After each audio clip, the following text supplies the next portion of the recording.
A primeira canção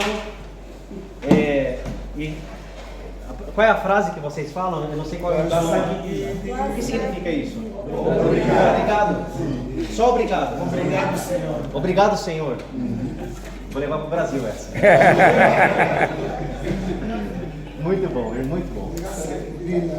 E aí, irmãos, como tem sido esse dia? Abençoado? Está mexendo no coração aí? No coração, na mente, né? Já mexeu com a estrutura. Já mexeu com a estrutura? Amém. Maravilha, irmãos. Nós vamos então trabalhar o último módulo de hoje, que é um módulo muito importante com o qual nós vamos fechar esse bloco de tratarmos o nosso coração. É o bloco adoção. Nós vamos trabalhar a ideia bíblica de adoção e como isso deve transformar o nosso coração quando nós entendemos o impacto do Evangelho no nosso relacionamento com Deus. Nós não somos só pessoas perdoadas, nós somos filhos e filhas. Nós vamos trabalhar isso hoje. E eu quero começar perguntando o seguinte para vocês: qual é a postura e o afeto que os pais têm para com bebês, crianças pequenas? Quando você pensa no relacionamento entre um pai e uma criança, que tipo de sentimento o pai tem em relação ao filho? Claro que um pai normal, saudável, não é? Um coração adequado. Qual palavra vem à sua mente? Proteção. Cuidado. Preparar. Desculpa? Preparar. Ok. Preparar. Amor. Carinho. Instruir. Ensinar. Sustentar. Educar, proteger. Pensar no seu futuro. Pensar no futuro. Quantos aqui têm filhos? Todos? Todos entendem muito bem. É melhor perguntar quem não tem. É melhor perguntar quem não tem. Quem não tem? Quem não tem? Todos têm, né? Ok. Lá no Brasil a gente fala assim: como é que pode uma bolinha de carne desse tamanho conquistar tanto o nosso coração, não é? Um bebezinho desse tamanho conquistar o nosso coração. Então um pai, normalmente, ele tem o seu afeto, o seu carinho dedicado à criança. Só que, infelizmente, por conta do pecado, nem sempre essa é a nossa experiência com nossos pais. Porque, assim como nós, nossos pais também são pecadores. Não é? Então, nós sabemos o que é um pai, entre aspas, ideal. É um pai que ama, que cuida, que protege, que instrui, tudo que vocês falaram. Mas, eu queria que nós pensássemos agora no relacionamento que você teve com o seu pai. Como foi a interação que o seu pai teve com você? Como o seu pai era com você quando você era pequeno? Isso que você citou, que um pai deve ter, você recebeu do seu pai? Sim, não, talvez. Nem todos têm uma experiência positiva com os pais. Nem todos. Será que alguém poderia compartilhar como foi o relacionamento com o pai? Uma pessoa que teve um bom relacionamento com o pai. Como que era? Pois não, minha irmã.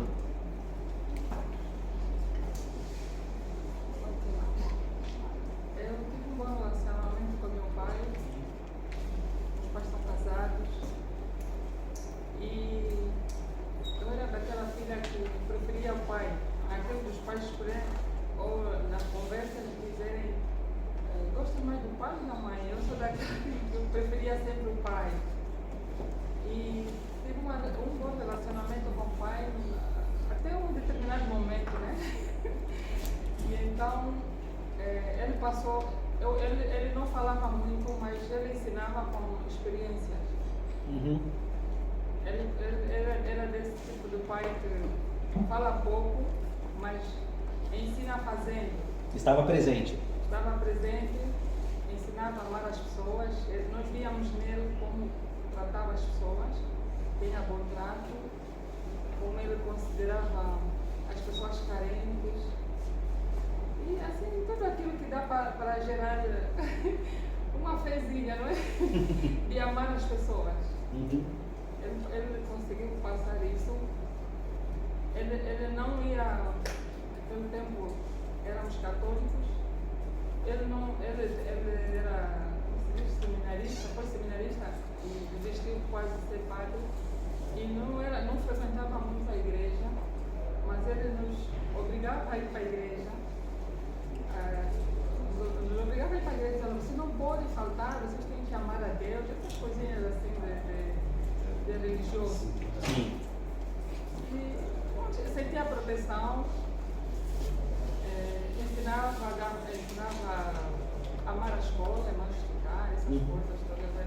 Aquele básicozinho que é necessário para amanhã também ser um pai, uma boa mãe. Sim.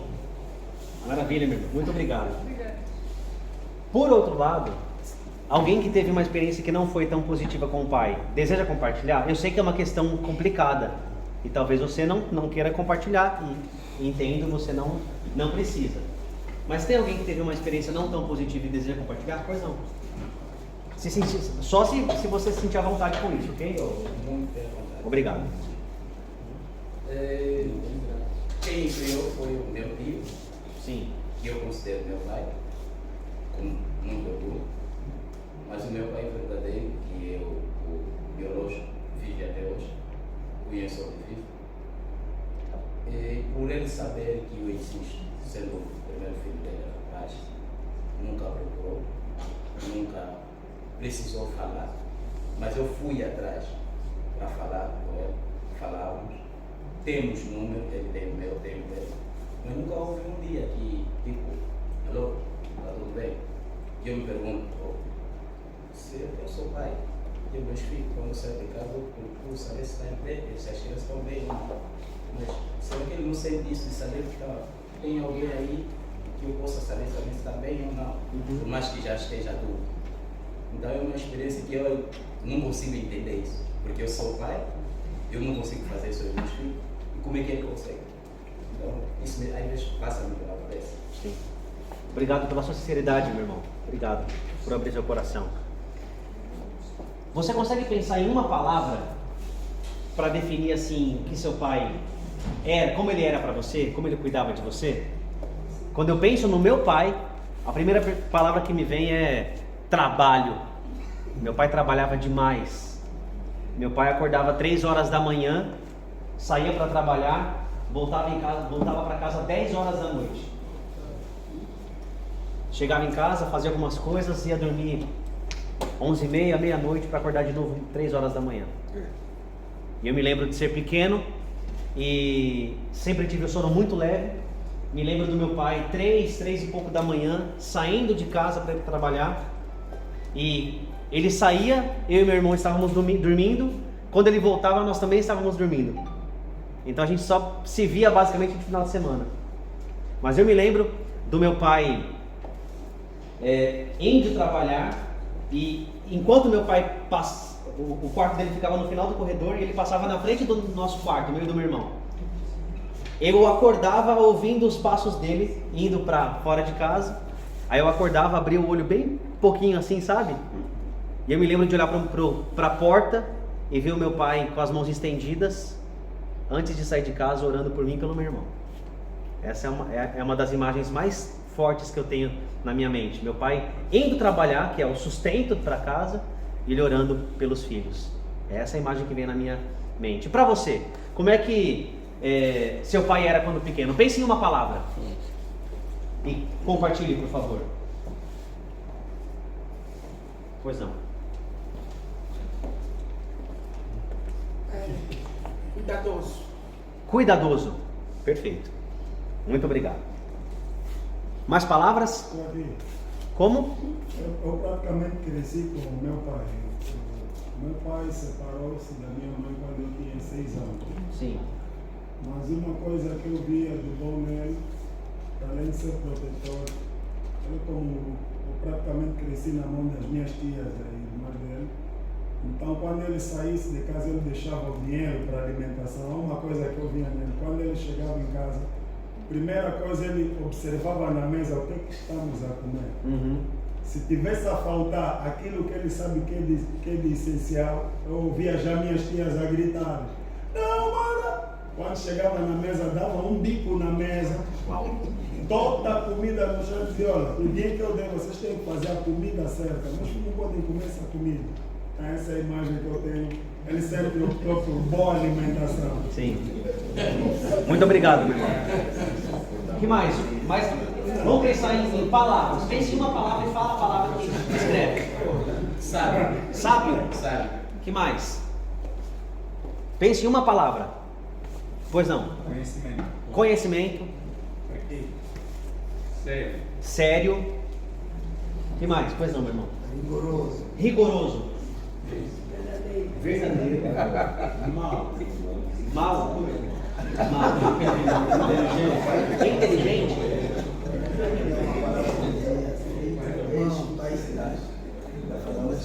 Esse pai será. Conselheiro. Lógico. Ok. Amigo. Vocês percebem que são histórias diferentes, com opiniões diferentes, percepções diferentes. Agora pensa nisso, na experiência que você teve com o seu pai, e responda essa pergunta: como que você acha que esse relacionamento que você teve com o seu pai define ou afeta a sua concepção de pai ou de paternidade? Você acha que a experiência que você teve, de certa forma, afeta o que você entende ser um pai? Sim? Se você teve um bom pai, há uma maior probabilidade de você ter uma visão positiva da paternidade.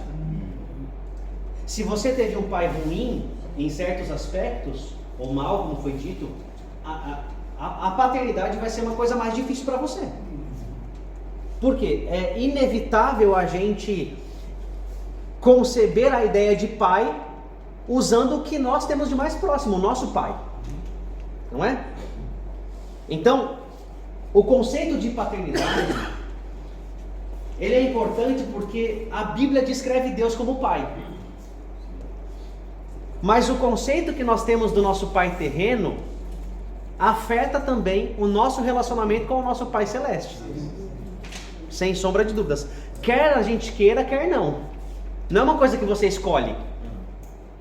É uma coisa que veio com você. Você foi criado de uma certa forma, teve certas experiências, e isso de certa forma se aplica a quem você é enquanto filho de Deus e ao Pai Celeste como o seu papel de nosso Pai. Para a gente pensar nisso, eu quero pensar nesse conceito bíblico de paternidade. Como Deus, aliás, o conceito bíblico de adoção, que torna Deus o nosso Pai, ou a paternidade de Deus a partir da nossa adoção. A doutrina da adoção diz que nós éramos estranhos à família de Deus e em Cristo nós somos adotados na família de Deus. Nós que éramos filhos da ira, como diz Paulo em Efésios 2, ou Jesus dizendo em João 8:44, filhos do diabo, nós nos tornamos filhos de Deus, adotados por Ele. E isso, irmãos, é central no nosso entendimento do Evangelho. E eu quero mostrar para vocês o porquê isso. Vamos pensar em algumas frases. Primeiro, você resume toda a religião do Novo Testamento, se a descreve como conhecimento de Deus como Santo Pai. Em outras palavras, se você entende que Deus é Pai de quem crê, você entendeu o resumo da mensagem do Evangelho.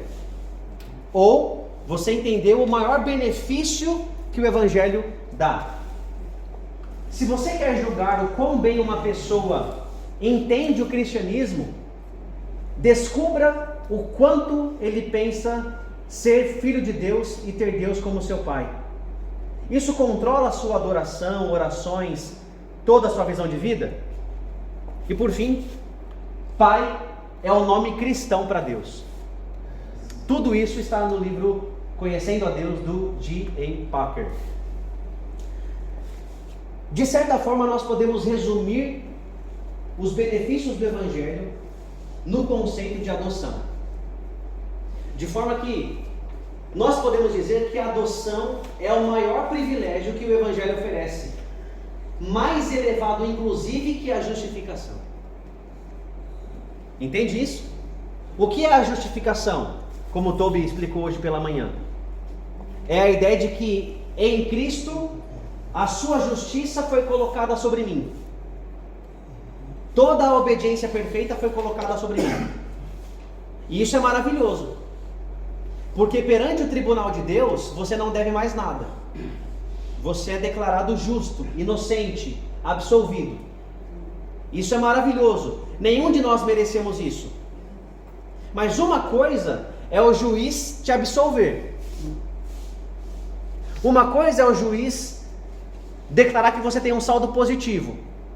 Outra coisa é o juiz te adotar como filho.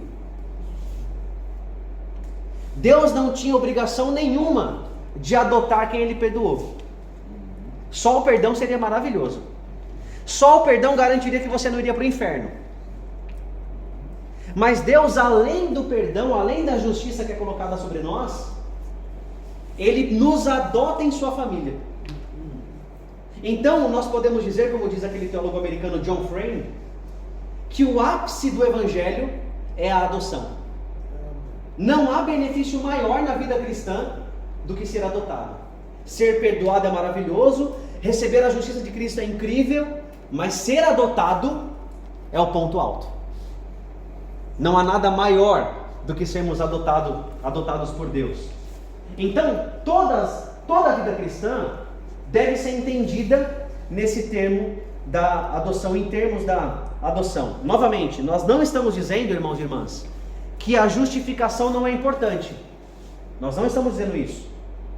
Nós não estamos dizendo que você não deve apreciar o fato de ter sido justificado. Não é isso. O que nós estamos dizendo é que a ideia de sermos adotados é o resumo de tudo que você recebe quando crê em Jesus. É o aspecto controlador da sua vida. Você é colocado numa posição como a posição de Jesus. Jesus é filho e você se torna filho também. É interessante pensar que em alguns textos bíblicos, essa ideia de sermos filhos é a motivação para a nossa vida santa. Exemplo, no Sermão do Monte, Jesus vai dizer para que nós devemos ser perfeitos, como perfeito é o vosso Pai. Então a ideia é que, assim como somos filhos do Pai perfeito, nós devemos ser perfeitos também. Em outro texto, Jesus diz para nós que o nosso papel, lá em Mateus 5,16, é viver uma vida santa e justa, com boas obras, para que, como diz Jesus, quando vocês serem sal e luz, os homens vejam as suas boas obras e glorifiquem ao Pai de vocês. Então, nós falamos nas últimas sessões sobre essa ideia de uma vida santa que é motivada não porque eu quero ser aceito por Deus, mas porque eu já sou aceito. E isso é a base do Evangelho. E aqui nós temos mais uma implicação disso. Eu devo ser santo e justo, e buscar a justiça, e buscar um correto comportamento, porque eu estou na família daquele que é santo. Eu sou filho daquele que é santo, logo eu devo me parecer com meu pai. Entende? Lá no Brasil, quando aparece um menino que joga bola muito bem, aqui vocês jogam muito futebol ou não? Lá no Brasil vocês sabem que futebol é o grande esporte, né? Quando aparece um menininho de 8, 10 anos que joga muito bem futebol, o pessoal fala, nossa, parece o filho do Pelé. Vocês conhecem o Pelé, né? O maior jogador, um dos maiores da história, né? E o pessoal fala, nossa, parece o filho do Pelé. Por quê? Aquele rapaz, aquele menino tem uma habilidade parecida com a habilidade do Pelé. O cristão é assim. É alguém que se parece com seu pai. Com a sua vida parecida com seu pai. Então a ideia é que a gente precisa entender que toda a nossa vida cristã deve ser entendida nesses termos de que nós somos adotados. Alguém pode ler, por favor, essa frase aqui? Do John Frame? Quem pode ler, por favor? Tendemos a nos concentrar na justificação por causa da importância desta doutrina na reforma e na santificação, porque ela descreve o progresso da salvação no nosso coração de modo prático, dia após dia. Mas a adoção, o facto de pertencermos à família de Deus, é o ápice do nosso privilégio como povo de Deus e o início da nossa recompensa celestial. É a base de todos os nossos relacionamentos com Deus e uns com os outros. O nome de Deus é o nome da nossa família, o papel pelo qual seremos conhecidos por toda a eternidade. A adoção nos leva a um passo além da justificação. A justificação é maravilhosa, mas a adoção é o ápice, o ponto alto na nossa relação com Deus. Obrigado, meu irmão. Percebem? A adoção dita o relacionamento que eu tenho com Deus. Ele não é meu chefe, meu juiz, é meu pai. Mas também dita o relacionamento que eu tenho com o meu próximo, que é meu irmão. O cristão tem uma família toda. Então essa que é a ideia. Passando isso, a adoção nos mostra a grandeza da graça de Deus, porque, como eu disse, Deus não tinha obrigação de nos adotar. Você ser um filho ou uma filha é prova do quão gracioso Ele é. Além disso, revela a glória da esperança cristã. Em que sentido? Todo filho tem uma herança. É claro que tem família que não tem herança, né? Mas o filho é alguém que é o herdeiro por excelência. Paulo fala que nós somos herdeiros de Deus e co-herdeiros com Cristo. Então você é um filho hoje, agora, mas como se não bastasse, você tem uma herança preparada no porvir. Então a adoção também te faz olhar para o futuro com esperança. Esperança da glória de Deus. Além disso, a adoção mostra o ministério do Espírito. O que Paulo fala em Romanos 8? Que é o Espírito que nos leva a clamar, Abba, Pai. Então, entender que você é um filho também é ressaltar a obra do Espírito. Por outro lado, também indica o significado e o motivo da santidade do Evangelho. Eu sou santo porque eu devo me parecer com meu Pai. E por fim, a natureza da segurança cristã. Isso é um ponto importante. De vez em quando você tem medo de Deus cansar de você. Mas eu sou tão pecador. Será que Deus não vai me jogar fora no final? Um pai faria isso? A natureza da segurança cristã é ver que Deus é o meu Pai. E se eu, sendo mal, sei dar boas coisas aos meus filhos, como diz Jesus em Lucas 11, quanto mais o Pai não dará boas coisas aos seus filhos. Agora você entende que muitas vezes não é assim que a gente olha a Deus como nosso Pai? Se você teve um pai rigoroso, qual é a tendência de você ver a Deus? Como que Deus é rigoroso? Em que sentido? Ditador. Como? Tipo ditador. Ditador? Como assim? Explica mais. Eu entendi, mas eu quero que você fale mais, porque... Por ter a imagem de um pai rigoroso, quer dizer, as pessoas só pensam em um pai que espera as pessoas só cumprir, sem questionar a sua vontade. Sim. O próprio entendimento do filho, numa situação. E se desobedecer, Já sabe, castigo. Nisso eu teria uma questão. Pois não. Por termos essa consideração que Deus é nosso Pai, não depende do que nós podemos fazer, como erro, falha, Sim. e nos levar a estar fora do seu alcance. muitos dos testemunhos de Jeová apostam nesse aspecto, dizendo que Deus é tão amoroso, Deus é bom, não pode preparar um lugar para castigo eterno, porque são os filhos. Sim. E nesse aspecto, como é que nós podemos... Ok. A resposta para isso é, biblicamente falando, não é todo ser humano que é filho de Deus. João 1 diz que todos aqueles que creram em Jesus receberam o poder de serem filhos. Só é filho quem crê. Por quê, irmãos? Qual é a grande transformação do Evangelho? Por natureza eu não sou filho. Eu sou filho do diabo por natureza. Amém. O Evangelho que muda esse meu status de filho do diabo para filho de Deus. Se eu não creio em Jesus, eu não posso falar, eu sou filho. Eu sou inimigo de Deus por natureza. E inimigo de Deus que não se arrepende, vai receber a punição pelos seus pecados. Isso é bíblico, né? Mas o que você falou foi o seguinte, então, se eu tive um pai rigoroso, eu vou entender Deus como rigoroso também. Se eu pecar, eu vou apanhar. Não é assim? Pois não. Mas isso não exclui a repreensão de um filho. Imaginamos que todo pai quer que o seu filho ande de forma Sim. digna e é normal. Uhum. E para isso eu vou querer obrigar o meu filho a cumprir certos requisitos. Sim. E nesse caso, Deus também nos leva da mesma forma. Sim. Imagina, a Bíblia diz que Deus não se deixa escarnecer, tudo que o homem planta ele colhe. Imagina que o meu filho está a cometer qualquer coisa e eu, como Deus, eu sei que ele vai colher. Então, eu vou analisar como isso. Eu vou analisar isso como uma repreensão para ele.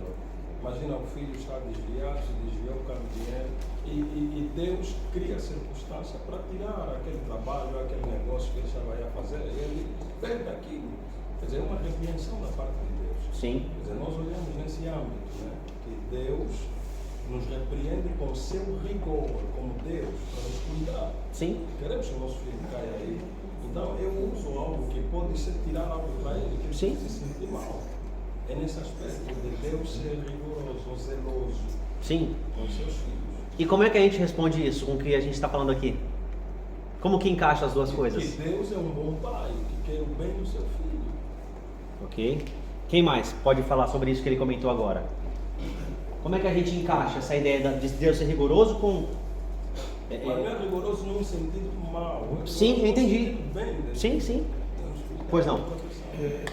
Uma das diferenças que eu noto é que nossos pais, né, carnal, biológico, conforme já disse anteriormente, mesmo sendo mal, sabem dar boas coisas aos seus filhos. Sim. Então, o que eu vejo em Deus?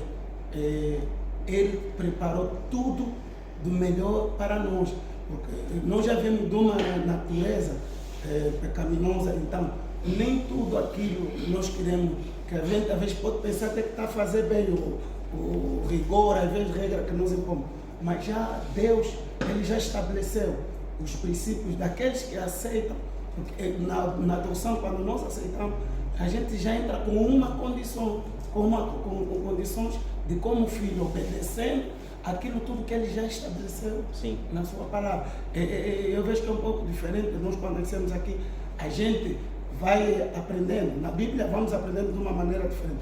Mas já a criação biológica aqui na Terra é aquilo que nós vemos. O pai pensa que às vezes a forma que está educado. No meu caso, eu não cresci muito tempo com meu pai, perdi o meu pai muito cedo, mas ele era uma pessoa que deixou regra.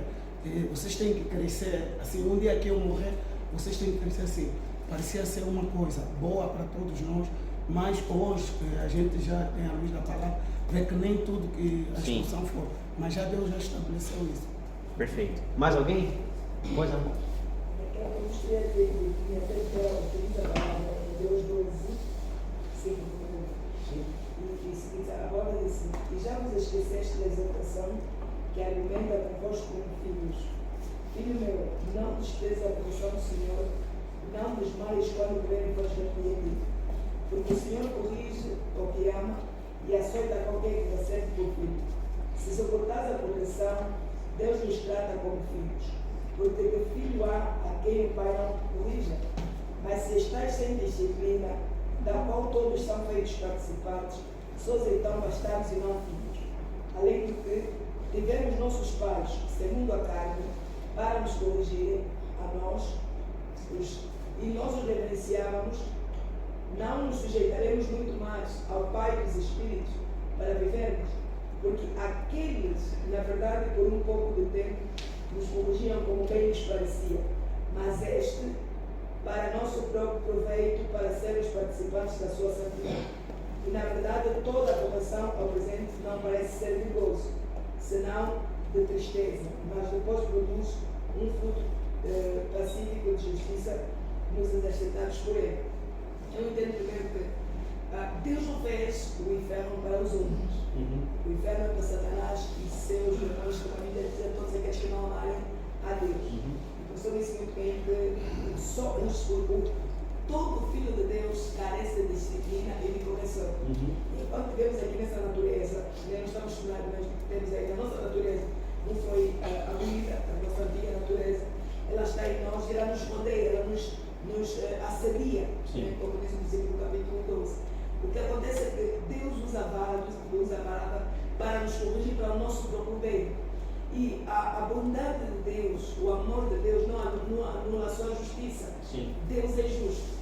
E a sua justiça tem como fundamento a sua própria santidade. Como Ele é justo e Ele é santo, Ele quer que nós sejamos santos. Então, muitas vezes, quando nós estamos a sair daquilo que são os princípios por Ele estabelecidos, porque todo filho, isso nós aprendemos na casa dos nossos pais. Os pais diziam assim: enquanto estiveres na minha casa, para aqueles filhos que se comportavam bem, você tem que fazer o que eu mando, tem que dar a hora que eu mando. São princípios estabelecidos pelo Pai. A mesma coisa diz no reino celestial.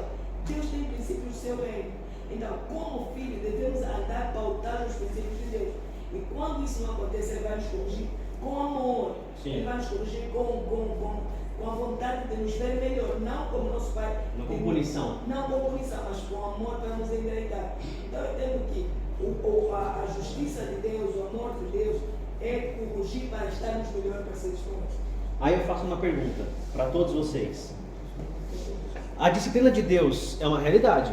Hebreus acabamos de ler. A disciplina dele é perfeita? É boa? Sim ou não? Sim. E a dos nossos pais? É perfeita? Algum pai exagerou às vezes? Sim. Você que é pai já exagerou? Sim. Seu pai exagerou com você? Sim. Como é que fica essa? Como é que a gente então transporta essa disciplina exagerada que nós tivemos na nossa visão de Deus como pai? Como é que isso pode afetar a nossa visão de Deus como pai? Se o meu pai foi muito exigente, Deus como pai é exigente também. Agora, há exigência boa? Claro que há. Mas os nossos pais não têm uma exigência perfeita. Quer ver? Eu vou dar um exemplo bem claro para você.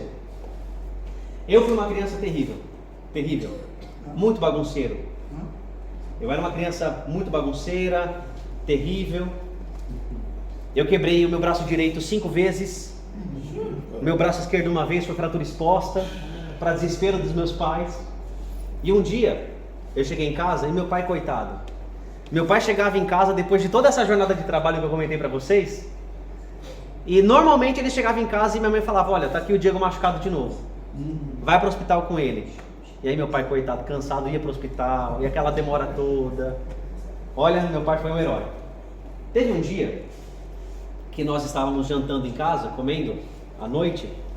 E eu não lembro o que eu fiz. Não lembro, eu era pequeno. Devia ter meus 10 anos, 8 anos. Eu fiz uma coisa que eu não lembro, mas deve ter sido muito sério. Que eu lembro que quando minha mãe falou o que eu fiz, eu não lembro o que. O meu pai estava comendo, ele baixou o garfo e a faca e disse assim: às vezes eu queria que você batesse a cabeça e morresse, cara, para acabar essa tristeza que você causa para sua mãe. Ele falou isso, na hora ele se arrependeu. Você já falou alguma besteira na vida? Sem pensar? Com meu pai foi a mesma coisa. Eu me lembro que eu saí da mesa, fiquei triste, chorei. Aí meu pai veio e pediu perdão. Falou: filho, me perdoa, eu falei uma besteira muito grande, me perdoa. Eu cheguei em casa cansado e fiquei bravo com o que você fez, me perdoe, eu errei. E eu perdoei meu pai, tá tudo certo entre a gente, tá? Somos amigos. Mas a ideia é, se o meu pai, quando eu cometi uma coisa ruim, quis que eu morresse, será que Deus, se eu pecar bastante, não vai querer a mesma coisa? Sim, a gente sabe que não. Mas no coração não pode gerar isso? Meu pai foi muito exigente, Deus vai ser a mesma coisa também. Vamos inverter? Vamos inverter? Imagina que você teve o pai mais legal do mundo. Deixava você fazer tudo o que você queria. Tudo. Comer besteira à noite, tudo o que você queria. Qual que é a tendência de quem teve uma criação assim? Olhar para Deus e pensar, Deus é meu amigão. Eu vou fazer tudo o que eu quero e Ele vai falar, parabéns. A nossa relação com o nosso pai afeta o nosso entendimento de Deus como pai. Para o bem ou para o mal. Então, qual que é a solução para isso? Nós entendermos quem Deus é à luz da Bíblia. E para isso eu queria trabalhar com vocês um conceito interessante. Antes disso eu quero mostrar uma foto. Essa foto aqui é uma pasta contendo todos os documentos que um plantador de igrejas lá da América Latina, da América do Sul, tudo que ele teve que fazer para adotar uma criança. Então todo o processo de adoção está aqui. Imagina o esforço, o tempo, a dedicação para conseguir adotar uma criança a ponto de gerar tanto documento assim. É um processo. Imagina? Eu não sei como que é aqui para adoção de criança. No Brasil, leva anos. Anos. Uma coisa assim, burocrática demais. A pessoa tem que querer muito, muito adotar uma criança. Esse foi o esforço que esse pai, se eu não me engano era do Chile, lá do Chile, fez para adotar uma criança. Qual foi o esforço que Deus fez para adotar você como filho dele, filha dele? Qual foi o esforço dele? O que custou? Vida.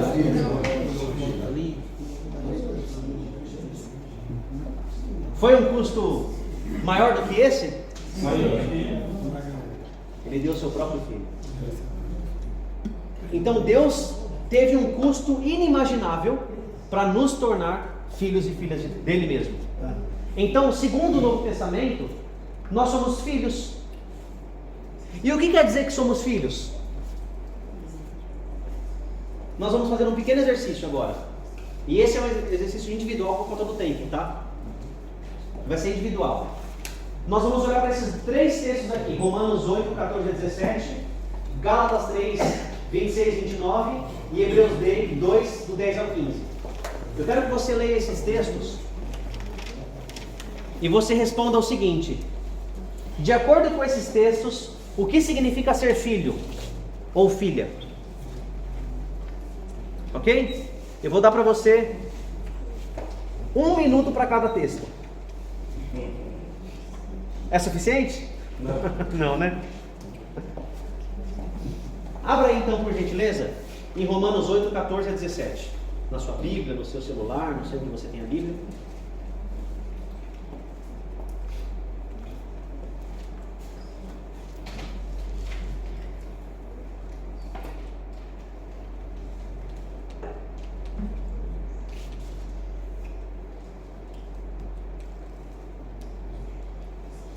Romanos 8, 14, 17. Isso, mas é individual, não precisa ler, não, tá? É individual. Como é que Romanos trabalha a ideia do que significa ser filho? Gálatas e Hebreus. Nós não vamos ler o Sermão do Monte.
Quem já leu Romanos? Tem alguma ideia já? O que o texto fala sobre o que significa ser um filho? Pois não? Ser guiado pelo Espírito. Guiado pelo Espírito. O que mais? Não ser escravo. Não ser escravo. Ótimo. O que mais? Somos testificados pelo Espírito. Testificados pelo Espírito. Herdeiro. Herdeiro. Ótima palavra. Então é ter o Espírito, é ser herdeiro, é não ser escravo. Ok, vamos para Gálatas. Gálatas 3. Quem já leu Gálatas e pode compartilhar o que entendeu sobre o significado de ser filho? Ter fé em Cristo Jesus. É ter fé em Cristo. O que mais?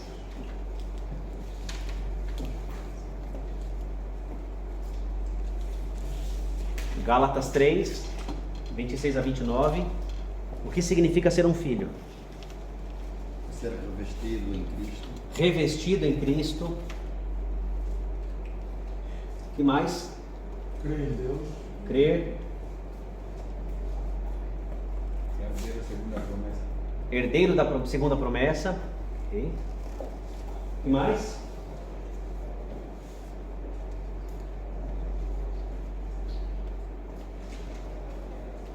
Ser batizado em Cristo. Ser batizado em Cristo.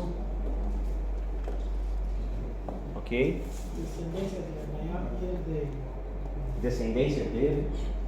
Vocês viram que algumas coisas são parecidas, né? Romanos e Gálatas.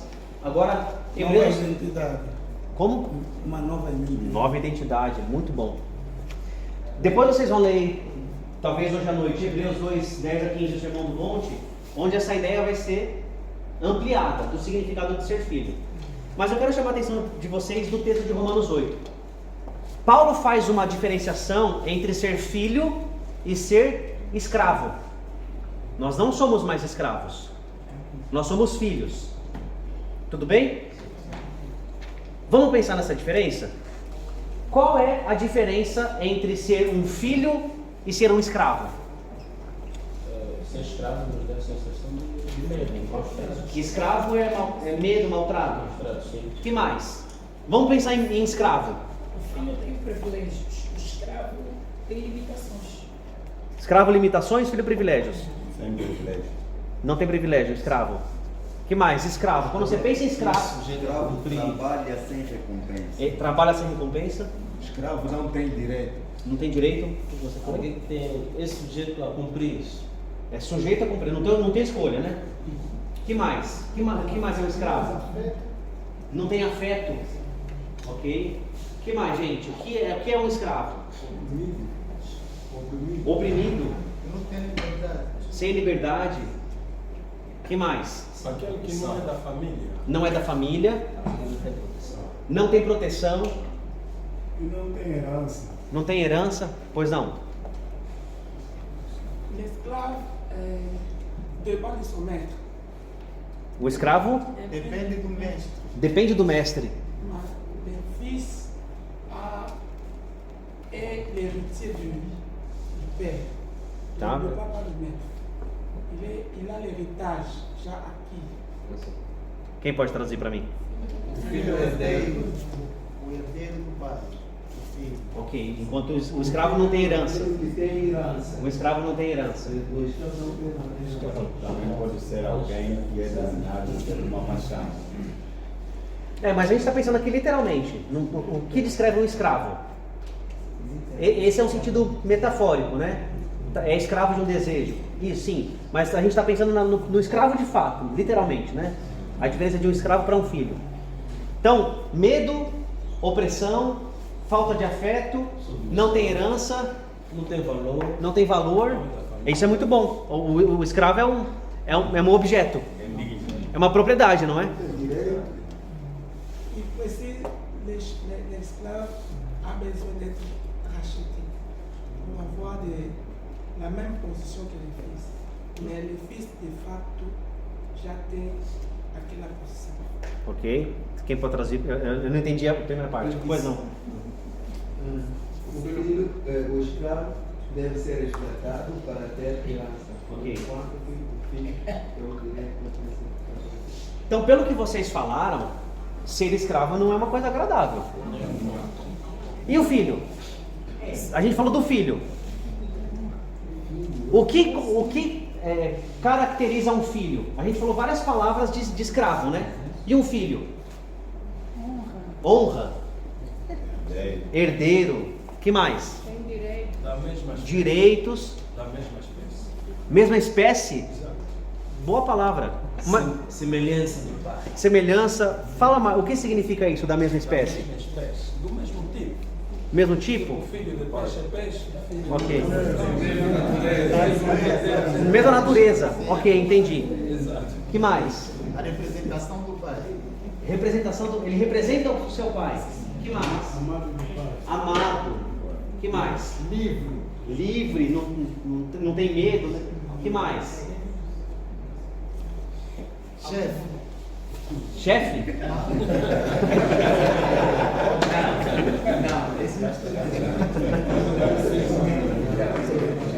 Protegido. Boa palavra. O filho é protegido. Privilegiado. Segurança. É alguém seguro. Como? Sustentado. Sustentado. Ele sabe que não vai faltar nada que seu pai vai prover. Ter muita confiança. Confiança. Nunca tem preocupação. Sem preocupação.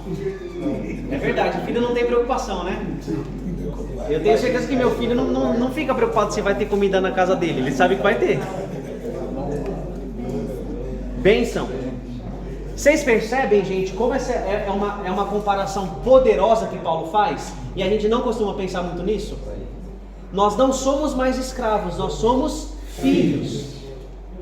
E aí nós precisamos aplicar isso ao nosso coração. Nós devemos enxergar quem nós somos em Cristo. E em Cristo nós somos adotados. Somos filhos, filhas em Cristo. Então a gente tem que aplicar isso ao nosso próprio coração. Como é que a gente faz isso? Eu vou passar esse slide, depois vocês vão passar. Vocês vão ver isso aqui. Mas como é que eu posso aplicar isso ao meu coração? Essa verdade de que eu sou adotado como filho de Deus.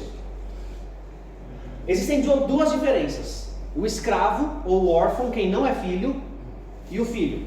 Tudo bem? O órfão, ou quem é escravo, quem não é filho de verdade, e o filho. Pensando nessa diferença, eu quero que a gente pense na mentalidade de um órfão em contraste com a mentalidade de um filho. A gente falou um monte de coisa aqui, não é? Do que é um escravo e do que é um filho. Vocês concordam que a mentalidade dos dois vai ser diferente? Sim. Por quê? Porque a experiência é diferente. O tratamento que eles recebem é diferente. A realidade é outra. E isso vai formar a mente deles. Como é que um órfão pensa e como é que um filho pensa? Isso aplicando para nós agora, tá? Vamos lá, um órfão. Eu estou fazendo tudo o que eu posso para ser uma pessoa melhor, um cristão melhor, um líder melhor. Eu estou sempre tentando provar que eu sou bom, sempre tentando fazer mais, porque meu pai é severo, meu pai é rigoroso. Eu tenho que fazer mais e mais e mais. Isso é um pensamento de órfão, de escravo. O filho pensa: eu estou totalmente focado em lembrar o Evangelho e viver cada momento como um feliz filho de Deus. Percebe a diferença? Eu não estou focado no que eu devo fazer, mas no que o meu irmão mais velho fez. Jesus. Outro exemplo. Eu raramente admito minhas falhas, mostro minhas dúvidas ou compartilho minhas fraquezas. Por quê? Eu não posso ser visto como o fraco da história. Se eu sou escravo, eu tenho que produzir. Eu tenho que mostrar serviço.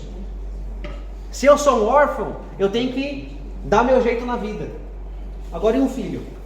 Eu sou rápido em admitir as minhas falhas, dúvidas e fraquezas, porque eu estou vestido com a justiça de Cristo.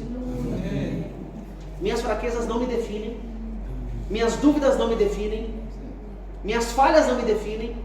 O que me define é o Evangelho. O que Cristo fez por mim, mentalidade de filho.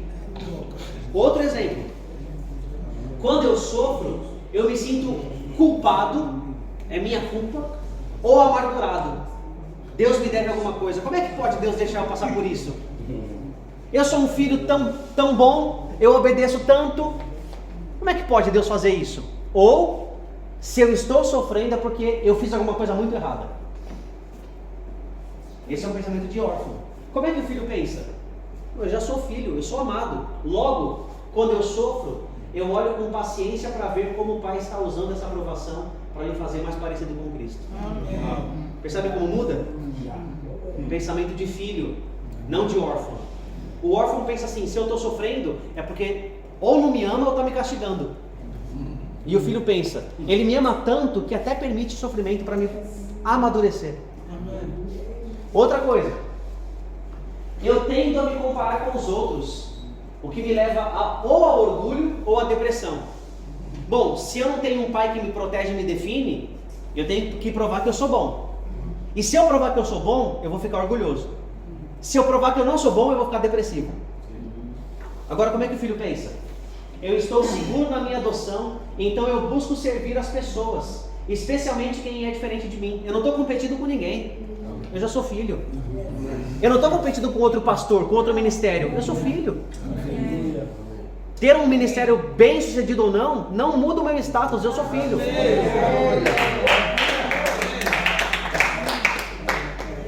Mentalidade de filho. Mais um pensamento. Eu tendo a criticar os outros ou fazer fofoca, para que eu me sinta melhor sobre mim mesmo. Eu sou escravo, eu sou órfão. Nada me garante, então eu vou falar mal dos outros também, porque aí talvez eu me sinta até um pouco melhor. Agora o filho, eu amo, ao invés de fazer fofoca, eu amo encorajar e celebrar os outros, porque o Evangelho me encoraja. O Evangelho me encoraja falando que eu sou filho amado, herdeiro. Logo, como eu pareço com meu pai, eu vou encorajar os outros também. Não vou fazer fofoca, não vou falar mal do meu colega de ministério. Eu vou encorajar, eu vou ser fonte de bênção. Percebe como a gente pode notar a diferença entre a mentalidade de um filho para um escravo? Na sua história, na sua prática, você pensa mais como filho ou mais como escravo? Agora todo mundo aqui é órfão.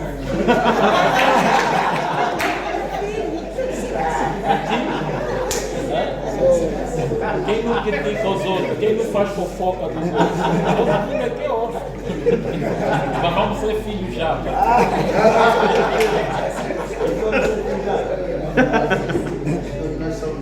Pastor, Pois não. Desculpa-me, porque tem uma pergunta Sim. atrás. Vamos ouvir aqui, irmãos, vamos ouvir aqui. Nesse fator, quando naquela hora eu fiquei a pensar, quando o pastor falou dos que saem, às vezes saem de uma comunidade para outra, Sim. e que ele tentou não estar considerado por aí. Mas se a gente trabalhar essa realidade, pode nos levar à idolatria. Sim. Agora, no caso do Apocalipse 22:11, onde que o anjo disse que aquele que continua a fazer a justiça, continua, que faz a justiça também, continua. Agora, nesse fator, será que podemos defender o que está bom, condenar o que está mal, ou calamos para não calhar na idolatria? Ok. Eu vou dar uma resposta rápida, tá? Bem rápida. O nosso padrão é a palavra. Como a palavra manda eu tratar casos de pecado? Me calando? Não. Jesus fala em Mateus 18, se alguém pecar contra você, vai e fala. Então, eu devo tratar, sim. Mas eu não posso permitir que nada se torne um ídolo no meu coração. Como é que eu resolvo isso? Tratando biblicamente. Tá? Mas vamos voltar aqui para essa diferenciação entre órfão e filho. Você concorda que muitas vezes você, sem saber, pensa como um órfão, um escravo? Não é? Não ia ser muito mais libertador, leve, alegre, se nossa mentalidade fosse de filhos? Você não ia precisar provar que você é um bom pastor, que você é um bom pregador. Você não ia ver o ministério como forma de provar que você é alguma coisa. Você ia falar: eu já sou filho, pronto. Eu tenho o privilégio de servir meu pai. Quem eu devo agradar é meu pai. Percebe como muda a nossa mentalidade ministerial? Outras perguntas, e aqui eu queria que você pensasse um pouquinho para nós encerrarmos. Outras perguntas de diagnóstico para que você saiba qual mentalidade você tem. Vamos lá. Primeiro, eu entendo a minha adoção, eu valorizo, eu a recordo diariamente, eu oro sobre isso na minha vida. Você se lembra que você é um filho? Ou é o tipo de coisa que é a informação que você tem que você na prática esquece? Você lembra que você é um filho de Deus? Eu habito e regozijo-me no amor do Pai por mim? Eu trato a Deus como meu Pai, amando, honrando e obedecendo-o, buscando e recebendo sua comunhão, procurando agradá-lo em tudo? Eu penso em Jesus como meu Salvador e Senhor e também meu irmão, que se preocupa comigo e que entende tudo pelo que estou passando? Eu aprendi a odiar as coisas que desagradam ou afligem o meu Pai? Eu estou ansioso pela grande reunião familiar, quando o nosso Pai finalmente reunir todos os filhos de Deus no casamento do Cordeiro? Eu amo meus irmãos cristãos de uma forma transparente e prática? Eu estou orgulhoso do meu pai, da sua família, sua causa, e trabalho alegremente em sua colheita? A semelhança familiar aparece para mim? Estou a crescer na compreensão da razão pela qual a minha experiência do prazer do meu pai pode ser dificultada? São perguntas que você pode fazer para o seu próprio coração, para que você possa apreciar cada vez mais essa maravilha de ser um filho ou uma filha de Deus. Você percebe que quando a gente não para pensar nisso, a gente está perdendo. A gente está perdendo a alegria do Evangelho, a leveza do Evangelho, e o que sobra para nós? O nosso fardo. E o nosso fardo não é leve e não é suave. O nosso jugo é pesado. Qual que é a resposta para um pensamento de órfão? O Evangelho. O Evangelho é a resposta que em Deus, eu que sou por natureza filho do inimigo, fui adotado. E Paulo diz que nada vai me tirar dessa posição. Nada vai me arrebatar das mãos do grande pastor. Eu estou seguro. Eu tenho segurança, confiança, tranquilidade. Sendo assim, eu queria que nós encerrássemos esse nosso tempo definindo mais uma vez o Evangelho. Nós começamos no começo do dia com a palestra do Toby, vendo uma definição do Evangelho, não foi? Eu quero encerrar o dia pensando numa definição do Evangelho também. E eu queria que você pensasse especificamente nessa questão da adoção. Como é que você definiria, resumiria o Evangelho? O que é o Evangelho? O amor de um pai. O amor de um pai? O que mais? Como? Boas novas. Perfeito. Mas vamos pensar em aplicar esse conceito da adoção na nossa ideia de Evangelho. Um câmbio, uma troca. Uma troca? Jesus, eu compreendi agora do princípio que Jesus fez uma troca. Sim. O pai morreu em nosso lugar, aquilo que era tudo dele, ele deu em troca para nós. Espiritualmente nós tomamos posse daquilo que antes nem pertencia só a Jesus, mas agora também pertence a nós por esta adoção, Sim. esta troca. Perfeito. Pois não. A restauração do relacionamento com o pai. Boa definição. O Evangelho é a restauração de um relacionamento. Pois não. A graça de um juiz que não só perdoou, mas nos adotou como filho. O juiz que não só perdoou, mas nos adotou. Reconciliação. Reconciliação. Vocês perceberam que hoje nós mergulhamos no Evangelho? Mergulhamos no Evangelho? Por quê? Porque se você, enquanto um ministro, um líder, não fizer continuamente esse exercício de mergulhar no Evangelho, em pouco tempo você vai ficar cansado, sobrecarregado, desanimado, o ministério vai ser pesado. Agora, com a mentalidade de filho, você vai ter o entendimento que tem a alegria de servir o seu pai. Servir o seu pai. E o serviço ao seu pai não define se você é filho ou não. Ou seja, se você está passando por um momento difícil ministerialmente falando, o teu pai não vai te rejeitar por isso. Sua igreja não cresceu, teu pai não vai te rejeitar. Sua igreja cresceu, não te torna mais filho. Você não é um filho melhor. Porque não é você que conquista a adoção. É Cristo que te torna filho. Então, irmãos, para a gente encerrar, nós precisamos aplicar todos esses aspectos do Evangelho em nossa própria vida. Aí você fala assim: Diego, a gente falou tanta coisa hoje, tanta coisa. Eu não sei se eu vou conseguir aplicar tudo isso em meu coração. Vai demorar um tempo. E é verdade, vai demorar. E você não pode usar isso que a gente está vendo aqui como mais uma pressão na sua cabeça. Não é isso. A nossa ideia é assim, faça isso para você ser filho. Não. Mesmo se você não aplicar isso na sua vida, você continua sendo filho. Você entende? Mesmo sem aplicar, você é filho, mas vai ser um filho menos feliz. Um filho menos leve. Um filho mais triste, mas é filho. Então tudo isso, irmãos, é para nos ajudar a interiorizar o Evangelho em nosso próprio coração. A aplicar o Evangelho. Porque é sendo assim que a gente vai poder ter um ministério frutífero para a glória de Deus. Amém. Nós vamos encerrar agora. Eu queria finalizar com uma oração. Peço que você feche os seus olhos. E eu queria que você orasse nesse momento pelo seu próprio coração, para que você experimente mais e mais a realidade de ser filho e de ser filha. Que você entenda mais e mais que você não é escravo, que você é filho. Então, de olhos fechados, eu quero fazer uma oração para nós encerrarmos.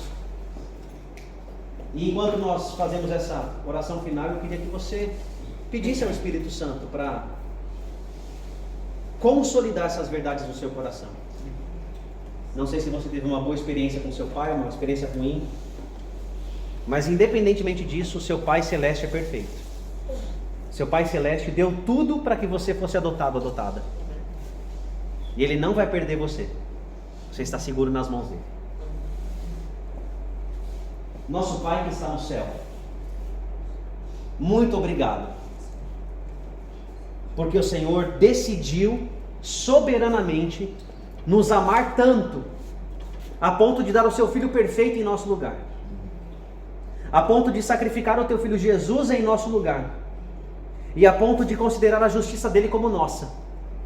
E como se não bastasse, o Senhor nos adotou em tua família. Nós te louvamos por isso. Nós te agradecemos por isso. E nós te pedimos agora que o teu Espírito Santo aplique essas verdades em nosso coração. Que o teu Espírito Santo mude o nosso mindset, mude a nossa mentalidade de escravos para filhos. Que nós apreciemos mais e mais a bênção que é sermos teus filhos.